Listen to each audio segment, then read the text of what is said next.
So, can I pitch you like a hypothetical question? Yes. So, I want you to imagine that like you're not you. You're like a person, but you're not Lex. You're just a person and you're with another person. Mm-hmm. And you're at a movie theater or you're on your couch and you're watching Saltburn. Right. Something I've done. Recently released film Saltburn. Yeah. No, this is purely hypothetical though. I'm gonna spoil Saltburn real quick. So you're watching Saltburn, you see a couple things happen in the movie. I am slurping it, by the way. It's about the main character. If that's the question you're gonna ask.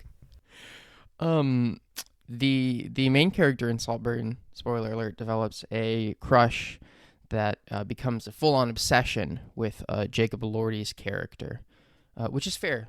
Jacob Elordi, quite attractive. And he does a couple freaky things.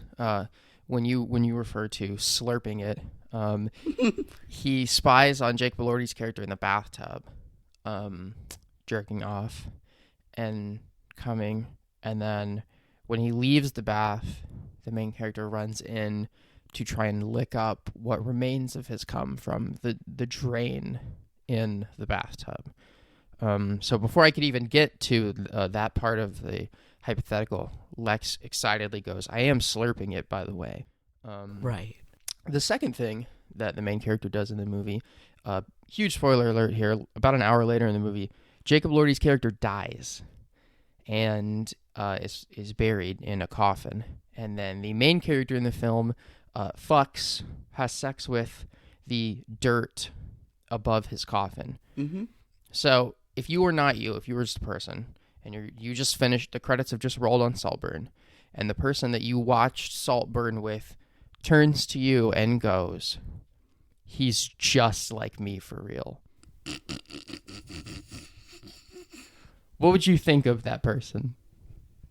Depends on our relationship. Are we friends? Roommates. I say, yeah, I get it. Because this is the plot twist part. It's not actually a hypothetical. The person you were pretending to be is me. Because when we finished watching Saltburn, you looked at me and said, "He's just like me for real." Right. I remember that now. Why are you comfortable saying that about that movie? He is like such a little twink manipulator in that movie who twink. has the most like severe obsession with a man, uppercase M man, that he'd be licking his cum out of a bathtub and fucking the dirt where he is buried. That's crazy. That's crazy to see the credits roll on a movie and go, "He's just like me for real." Well, the things that I was relating to were I have had obsessions with people before. Not a fact I'm particularly proud of, but of truth in my past that I've grown since. I'm quite successful in therapy, as my therapist would tell me, but I can't deny I have those tendencies of obsession for the right person, and I really like cum.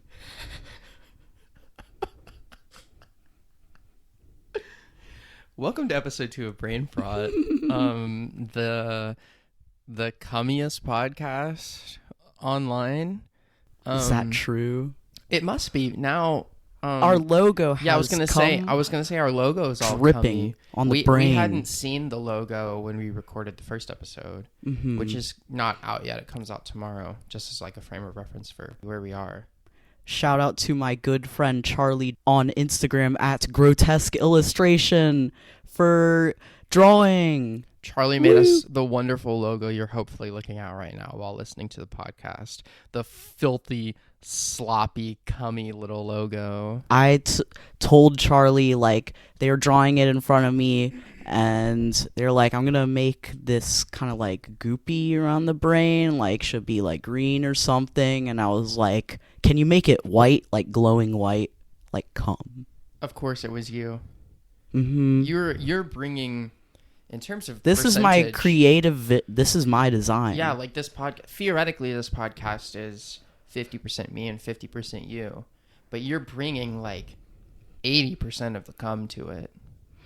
Mm-hmm. You know me, I've been on hormones for a long time. I don't really have that much left to give. But you can be a lover, not a producer of the product. I certainly don't produce it. I mean, now I would argue that maybe I do now, due to my hormones. I think you do. I think you come more than I do. Well, not just the action of coming, but the liquid itself. Right. It's thicker. They don't tell you that when you start testosterone. There's a lot of things they don't tell you about starting hormones. Mm-hmm. You just find out. What's something that you think you found out by surprise on hormones that you never heard people say? That I don't sweat as much. Oh. That I sweat way, way, way less. I do sweat more. Yeah, I was not prepared for that. It probably goes in line, at least, like, I do still sweat, and it probably goes in line with, like, how good trans girls smell, and how, like, how many, like, transbian girls are obsessed with the smell of other trans Floral. girls. Like, you guys all smell like flowers somehow. Like, we don't get as stinky as someone who's not on hormones does. And we T-Boys have stinkier. A boy smell, as you've told me. You have boy smell. You've told me also that you can smell my T-boy pheromones. That's more of a mental And I want thing. to get into the pheromones topic myself, because I don't know if other trans people, other than you and us, know of this alleged pheromone scent. Okay, but it's just like... Like, can you introduce the idea to our listeners? Let me do my best to explain kind of a complicated sensation that I mean when I say pheromones. Because, like, it's not a very scientific deployment of the term, you know? Like, it's already one of the most misused scientific terms out there. Just like hormones, even. Yes, just like hormones. Like, what a lot of people would conjure the use of the word pheromone is not what it really means. And I'm definitely, like, misusing it as we're approaching it from a scientific standpoint. But it's sort of like, it's not just literal smell, you know? Like, boy smell and pheromones are different. It's just like, do you know the pheromone myth about, like, the height disparity between, like, AFAB and AMAB people, and the reason that, like, AFAB people have it on the top of their head is, like, stadialistically to attract taller AMAB people from, like, a primordial, like, mating point of view. Is this something you're familiar with? Huh? Okay, so, like, one of the things that people talk about when they talk about pheromones is that, like, cis women, like AFAB people who are typically genetically shorter have, like, produce pheromones, like, out the top of their head. Interesting. Because where it would be perceived by AMAB people for smelling, breeding purposes. Yeah. To enrich your psyche to what prepare about to mate. What about these? I just want to say, I don't think that's true. I have a question though. Where did the pheromones come out of AMAB people? Armpits? Probably that would seem right. First of all, just to preface all of this, we're making shit up right now. Yeah, this is all fake. Like, I know the top, this is pseudoscience. The top of the head thing is very pseudoscientific. But it's okay. My deployment of the term is pseudoscientific because T-boys smell good. Like, even when they smell bad, they smell good. Like when stinky T-boys, like, it's an attractive smell in a way that, like, stinky cis men isn't. And to me, even though the smells can sometimes be similar, it's more a part of the sensation, which is where I think your little T-boy pheromones come in. Right. I was going to bring up something unrelated, but tangentially pseudoscientific, of the topic of, phrenology, the skull, study your skull. Does my skull pass? Yes or no? Well, that's what I was about to say. Is I saw a picture of my skull today. I went to get my dental x-rays done, and the x-ray man was very nice and explaining what everything meant, and at the end he showed me a picture of my x-rayed skull and was like, look, this is your skull. And I looked at it and I was like, if an archaeologist dug up my bones, they would not say this is a male or female skeleton. They would say this skeleton is Filipino. No, you are Filipino.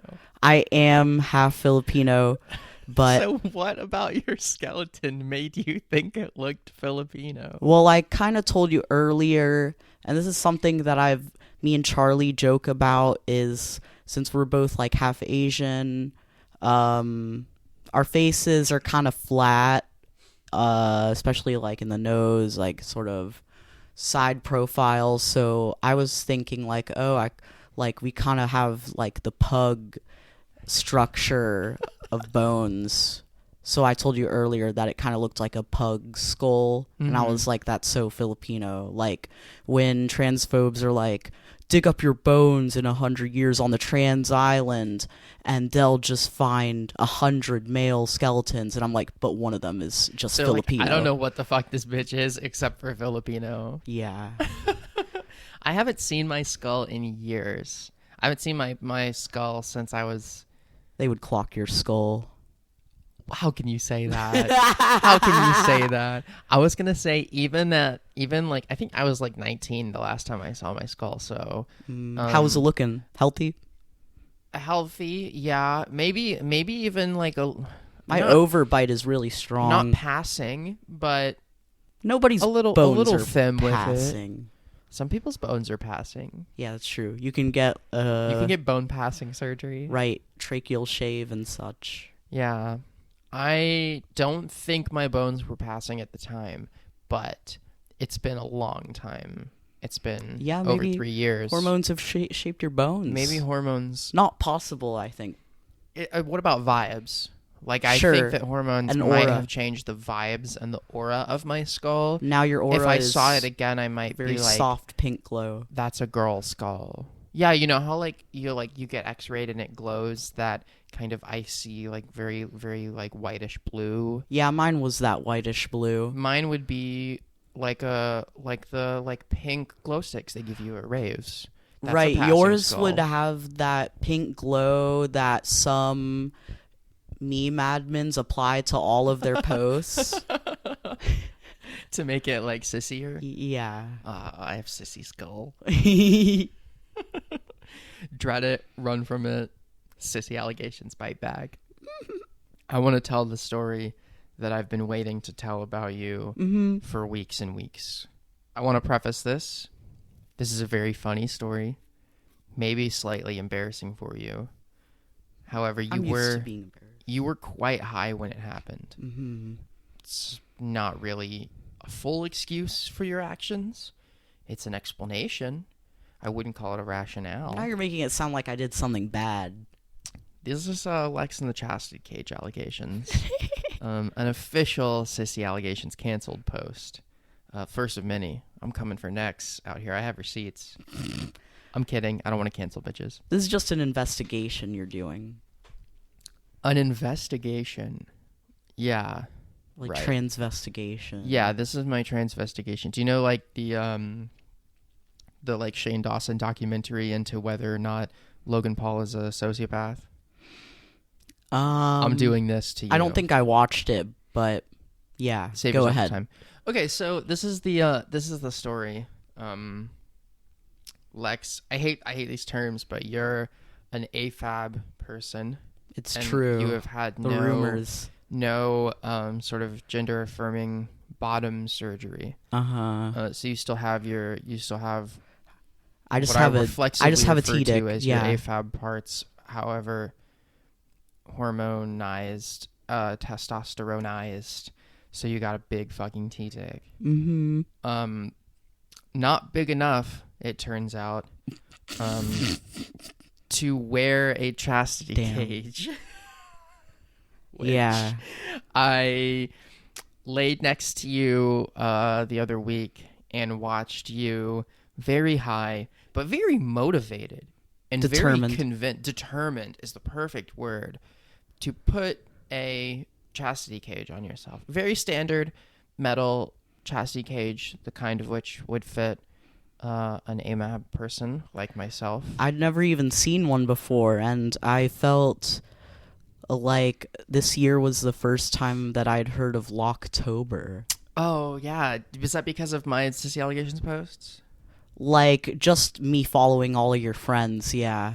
Yeah. So, like, in case you don't know, unfortunately, about the chastity fetish, which is a little bit embarrassing, but that's what we're here to talk about. It's just sort of little cages. They come in like a squishier, like silicone plastic or like a harder silicone shell, or sometimes in this specific case, it was like a fully metal one that are meant to, like, you wear them on AMAB genitals to prevent erections and hardness, and it just stays like soft and kind of small.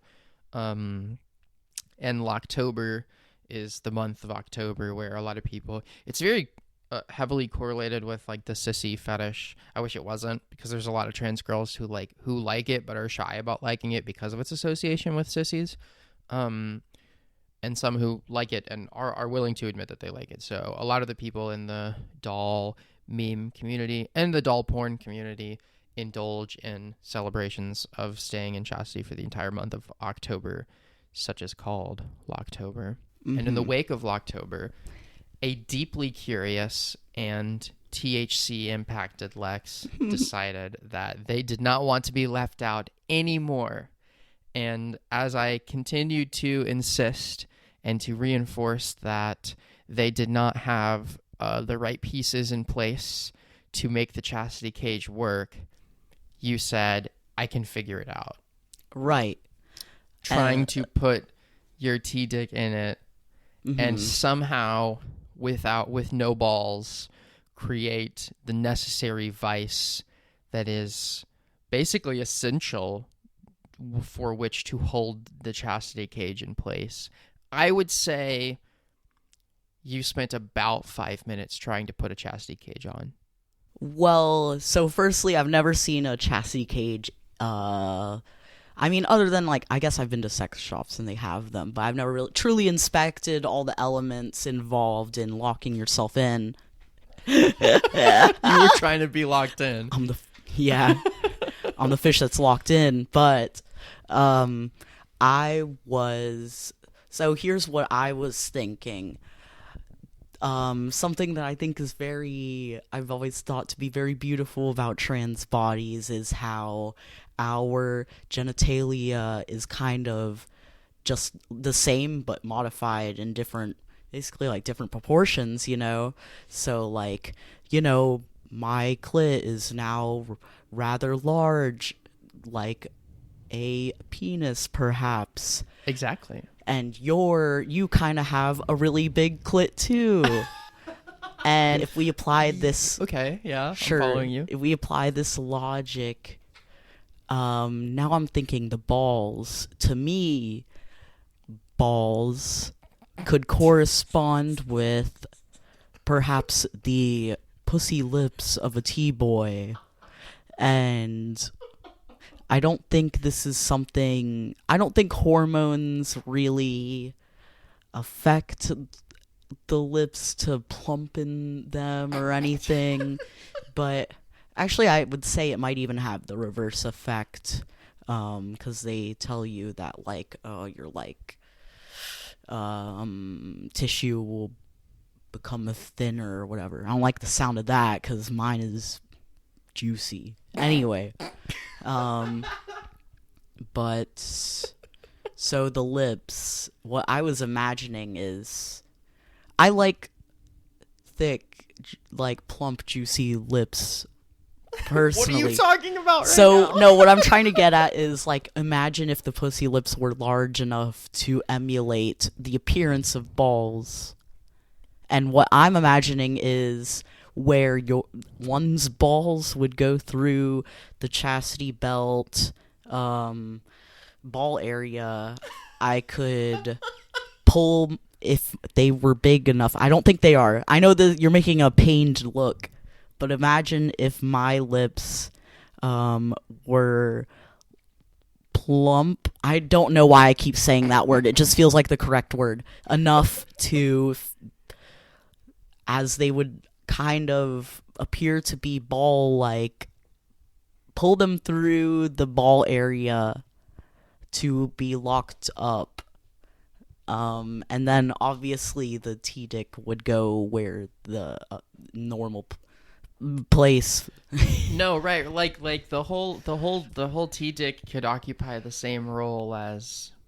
That's I'm right behind you. Right. That's a great idea. Arguably, maybe there's even like a T-Boy Chastity angle that's untapped at the moment. Oh, we gotta look into that. It's the Pussy Lips Balls thing for me that definitely tripped me up a little I bit. think like, because here's the thing, no matter how many times you hadn't seen what it actually looked like yet, like in person, to the be mechanisms, like, how it functioned, yeah. And no matter how many times I told you that I knew that it wasn't going to work, you were positive that you could pull it off. And I was like, Lex, if you just let me explain this to you, I'll show you like how this is not going to work out. And you were like, I will get this. You did not get it because it's a very important part. Like even if, to borrow your terminology, take the plumpest lifts imaginable. Like in my head, and I still believe this, mine just weren't big enough. But it's not true, because the whole mechanism is held in place by the fact that with careful administration via your hands or a third party, the balls can be pulled through the ring in the chastity cage, and once they can't be pulled back through. Right. So that once like the power, the grip that your two balls have on the ring that exists now below them on your body is what holds the entire mechanism into place in the first place. And I don't think that's possible, even if you had the most voluptuous fucking pussy lips imaginable. You don't think some large lips could grip it, the ring? Like, I believe that they could be pulled through it, but they the whole wouldn't mechanism stay of preventing them from being pulled back through it that holds the chastity cage on you, it just wouldn't happen. Sure. That's probably true. I think you would need surgery to ball creation. I don't know the word for it. Ball creation surgery? Yeah. Yeah, you need a reverse orky. Right. Do you think there's a market out there for like T-Boy Chastity? It would be very niche. It's not something I see. It's not something I see expressed often. I'll say that. I've been in the market looking for jockstrap that I can wear that doesn't have like a bulge area, because I don't have that big of a bulge. Yeah. But like, I really like the way jockstraps look on like gay men. Mm-hmm. Like they kind of slayed with that, and I would love that for me, just because it really makes your ass pop. I'm sure that's a thing that exists out there. Right? You must think that one of the like gender affirming like online clothing boutiques that exists out there. Right. I mean, it was like, but it's harder to find than you might think. I mean, like, I think it's pretty common to find like binders and such from gender affirming overpriced brands, and like heavy cotton t-shirts that your nipples won't poke through. But like, I think there's other venues of gender fucked clothing that has not been truly tapped into yet. I did see a brand. I saw like an Instagram ad for like a European like gendery clothing brand. It was called like Eka Homo, not sponsored by the way, but they had like free. They had like, what I liked about the clothes, like lingerie that they sold, was that they had like male and female quote unquote sections. I think they called it like, I don't know, they had like different terms for it, akin to like They didn't literally use like front hole, but it was giving front hole. Like it was given. I think the terms they said like It's giving front hole. for like the bottoms part of lingerie. I think they used like flat front for AFAB. Yeah. And then Yeah, something else for AMAB for like having a bulge or whatever. I don't know what they said. Anyway, but they had like basically the designs are almost the same between the two gender categories. Which like I don't know. I kind of liked that they're just like the same design fitted to different body types. Yeah. Which I kind of liked that. I don't know. I just liked that it kind of reinforces that like clothes don't inherently have a gender. It's just changing how it fits to the body. So the design itself is the same, but they had jock straps for flat front people. Right. Flat front person such as myself. They had like some pretty cute jockstrap designs. I literally had it in my cart and I was gonna buy it, but like international shipping and my budget. So yeah, I didn't buy it, but it's out there. I would like one. Do you have any specific like clothing that is like made and marketed as like trans masculine gender affirming clothing? Just my binder that I have. Okay. I have my binder. I could argue that my Kim Petras boxers are gender affirming because they are also flat front designed. It just says Kim Petras on the ass. But yeah, no, I don't think I have any other specific. I mean, most clothes are unisex, really. That's true. I was just like, because there is, there probably should be more, but it does exist out there, clothing that is marketed directly to trans people and trans bodies. And I see a lot of young trans people who are really excited by that prompt, and it's like very helpful for them early in transition to have clothing that is more designed to work with their bodies. That was never me. I'm a little like pretentious is not the right word, but I'm picky about the fashion of what I wear these days. Not like when we're lying around the house making a podcast, but like going out, like I have a pretty specific vision. So that has like prevented me from indulging very much in just buying clothes online from like random little like boutiques that are marketing themselves as like trans bodies. And also just like, I'm not the biggest tucker in the world. Like I do it when I have to, but it's 2023. Like I'm comfortable rocking the girl belts sometimes, depending on, where I'm going, what I'm doing. Yeah, this is also not a spot. I'm just shouting out brands that I've heard of. Do it.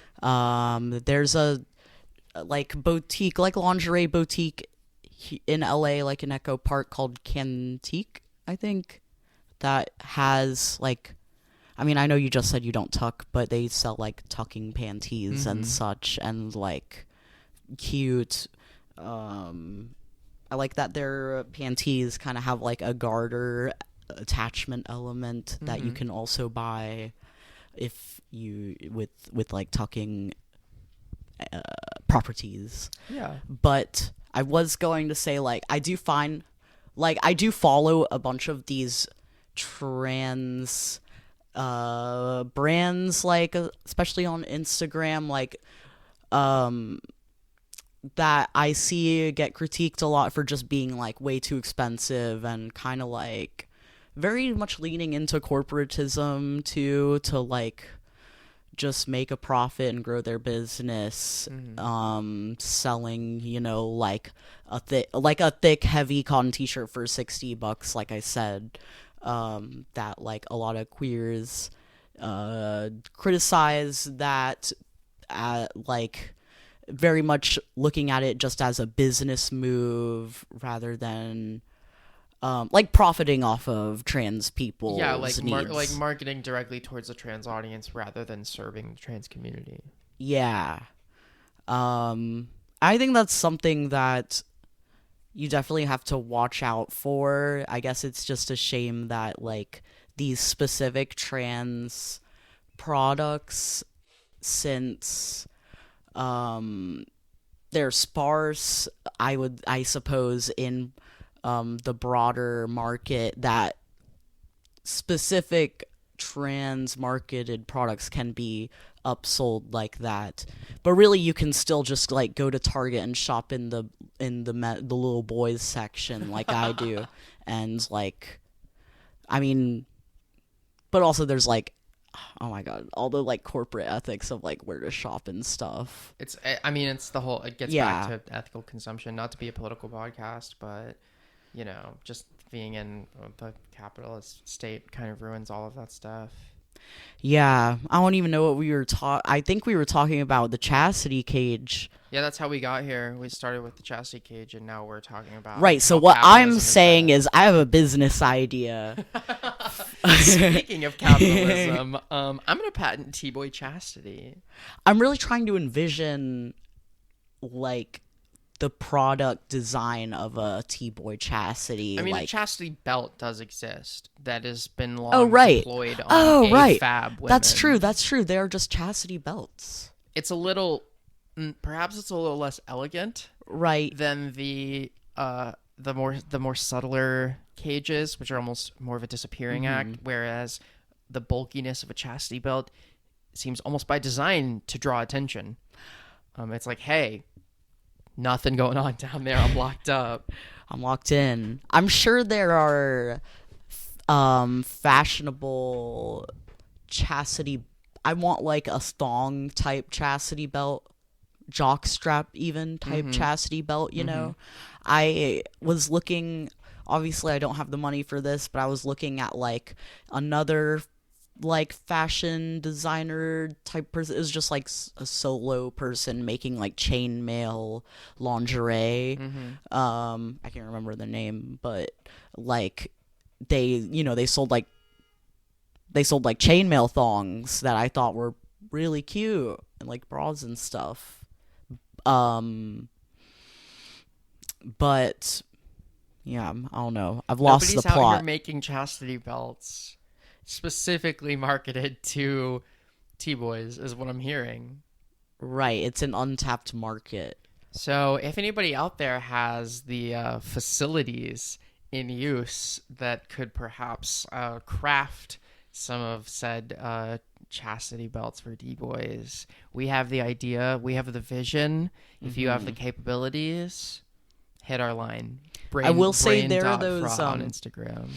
There are those like pussy pump type deals for, and there's listen about? And there are like some that, well, so the idea of a pussy pump. Yes, I'm familiar. Well, they have those for like T-Boy, like T-dicks too, to pump them up. So I'm like, if we can just pump up the lips, then they're balls, right? We're going back to my original thesis. I know, in concept, like, we can't prove it, but I can tell you how confident I am that it won't work. Okay. Again, I'd love to be proven wrong. Slide into the DMs, any T-Boys. Speaking of how many times we've had to say AMAB and AFAB, even though I keep saying I hate those terms, I asked you something at brunch the other day with our friends that I wanted to bring back up again. We can unpack it. You were really just like filing things away in your mind. Because I asked you, and then I said, actually, that would be better on the podcast, so don't answer that. We'll just talk about it then. And that question was, if you were AMAB, do you think you would be into CBT, cock and ball torture? No, I don't think so. Well, and we're saying chastity is separate from CBT, right? Mostly, yeah. They're related and often shared fetishes among submissive cis men, but for this discussion, let's tackle them separately. Okay, so for CBT, I was going to ask you what all that involves, because all I can imagine is, like, somebody stepping on it, or, like, inflicting harm upon it. That's but, basically, like, I mean, that is what it is. So, if I envision that, it's not attractive to me unless it's like a femdom in heels. Like, I could see that. I mean, it almost always is. Like, the Right. typical vision of this fetish does definitely conflate with the leather and latex side of BDSM. And, like, when you see, like, I've been at play parties with, like, dominatrixes, and they're little gimps performing it. And it's very much that dynamic, that dominant, high heels, femme girl. And it's many things, it's like kicking dudes in the balls, stepping for sure, like punching. Like, do you know what a speed bag is? Like the thing the boxers punch? Yeah. Basically, like, doing that to, like, a man who's, like, standing or, like, on his knees or something, because similar form. That's kind of funny. Where do they punch? Where do they punch? What do you mean? Like, so the man is a balls? speed bag, you say? His balls. are. Oh! The reason I specifically hone in on men in this case is because I don't know a whole ton of trans women who are openly huge CBT fans. And I'm not exactly sure why, because, like, it's not hard to find trans women who are into pain. I'm into pain. Like, I love getting beat up, but I'm not into CBT.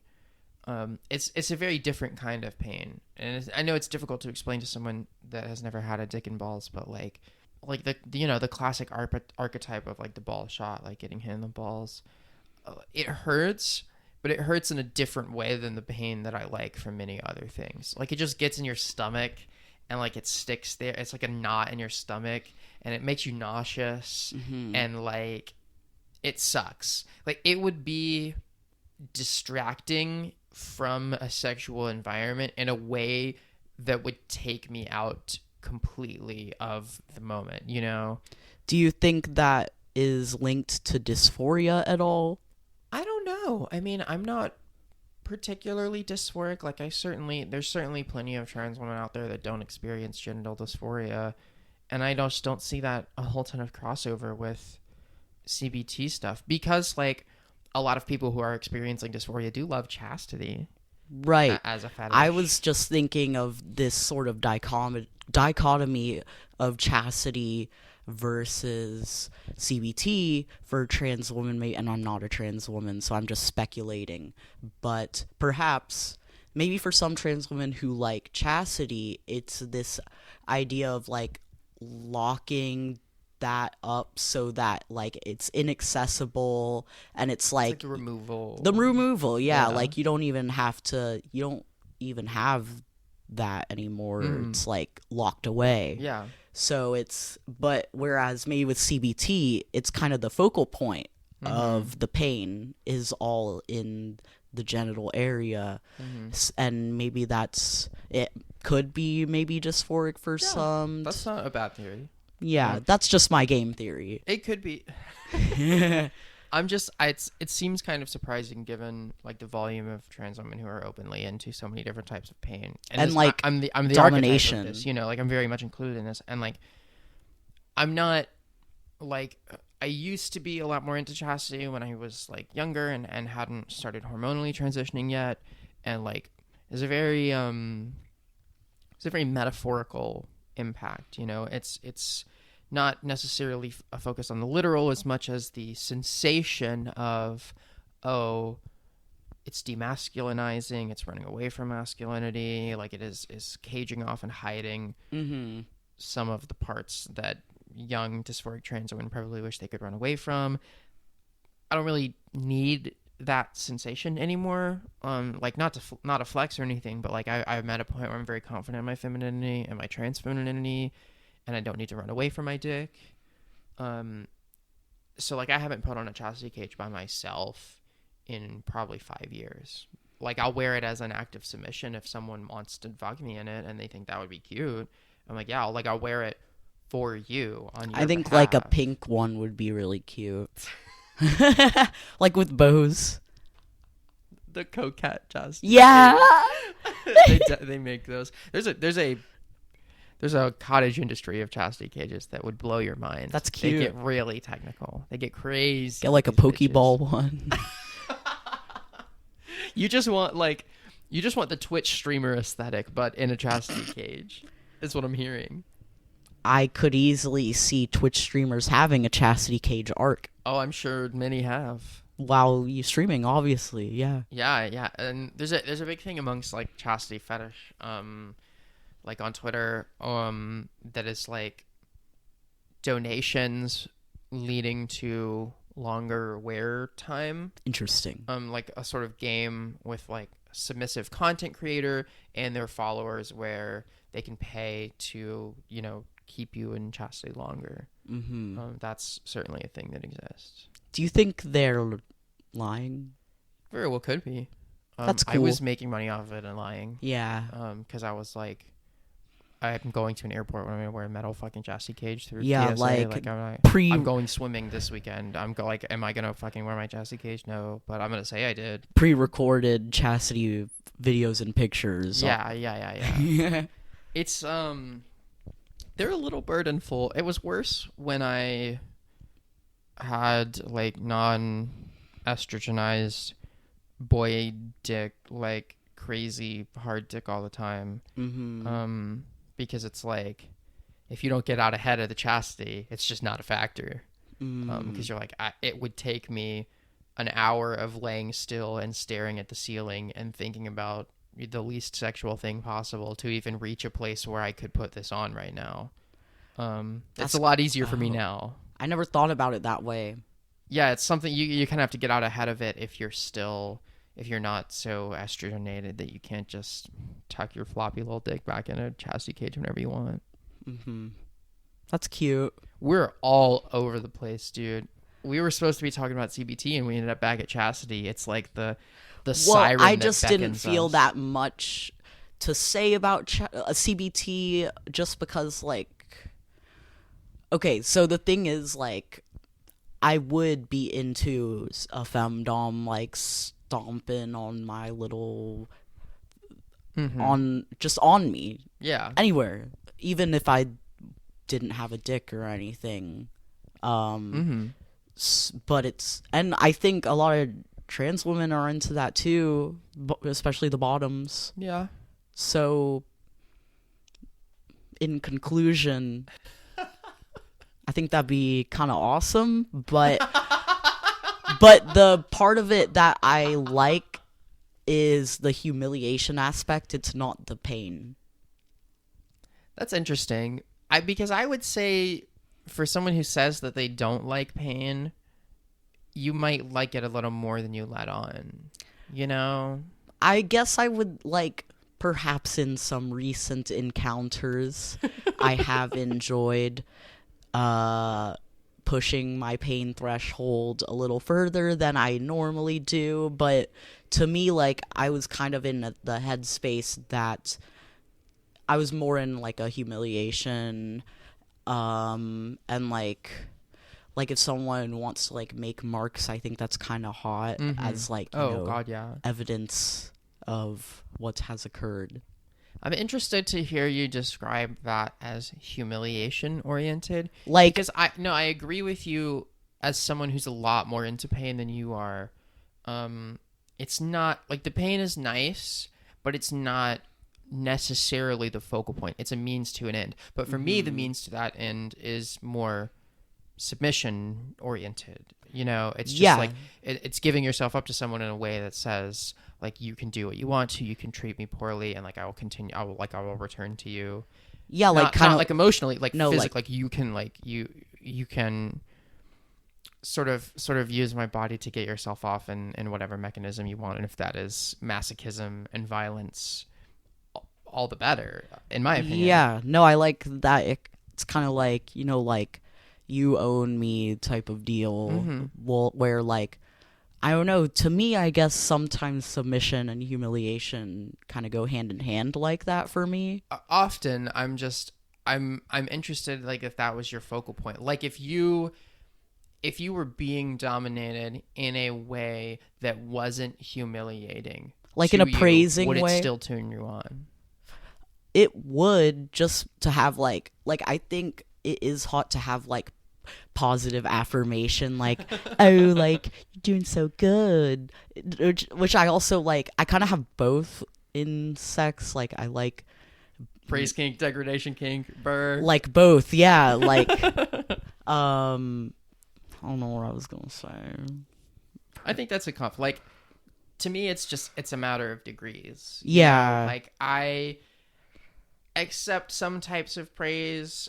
I will say, this is so just ego on my part, but I know I'm good at sex, and like everyone's told me for years and almost without fail. So the like, you're doing such a good job type of affirmation and praise, it does very little for me. Like, I guess that's true. I have very little anxiety in any sexual situation that I'm not doing a good job. Feels kind of hollow. You're just saying things. Yeah, right it's like now. you're like, I know I'm doing a good job. Like, it's not that I don't appreciate the praise. It's that it doesn't.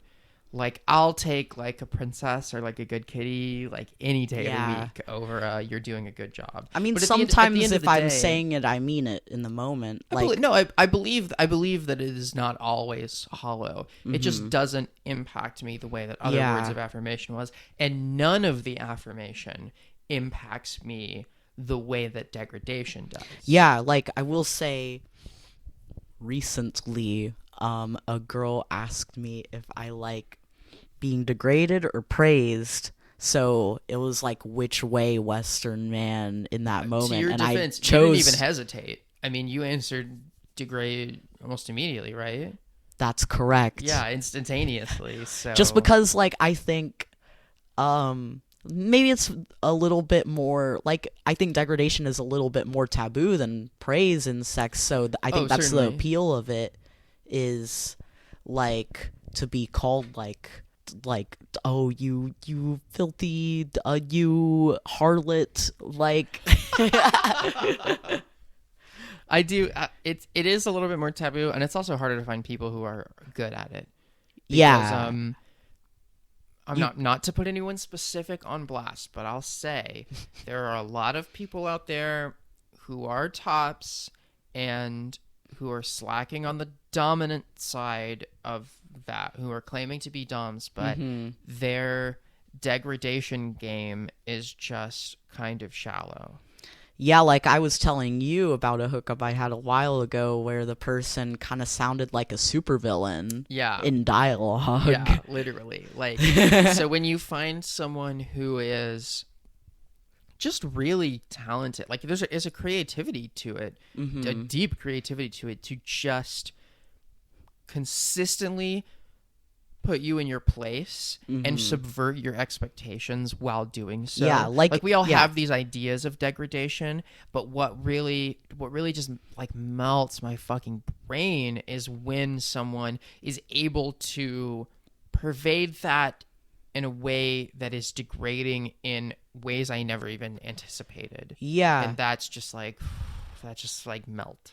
And yeah, I do think it's just more difficult to be good at it, because praise is easy to do when you're a nice person. Most people you have sex with are probably good, nice people, and you can be good and nice and be good at degradation, which is really hot.